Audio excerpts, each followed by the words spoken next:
kainday, magluto po ako ngayon na tilapia.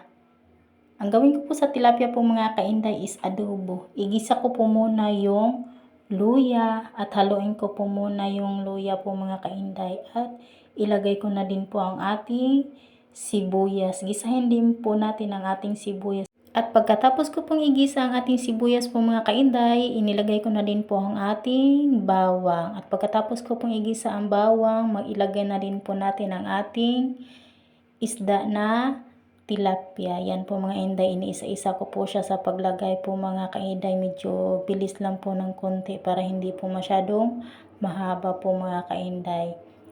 At yan po mga kainday, nalagay ko na po lahat. At pagkatapos ko pong malagay sa ang tilapia po mga kainday, maglagay na po ako ng asin. At pagkatapos naman din po ng asin po, maglagay din po ako ng ating seasoning at powder po na paminta po mga kainday. At maglagay din po tayo ng konting tuyo lang po mga kainday, konti lang po mga kainday. At pagkatapos din po, nagdagdag po ako ng suka, tubig, at sugar po mga kainday. Tansa-tansa lang po mga kainday ang paglagay po natin po mga kainday. At ayan po mga kainday.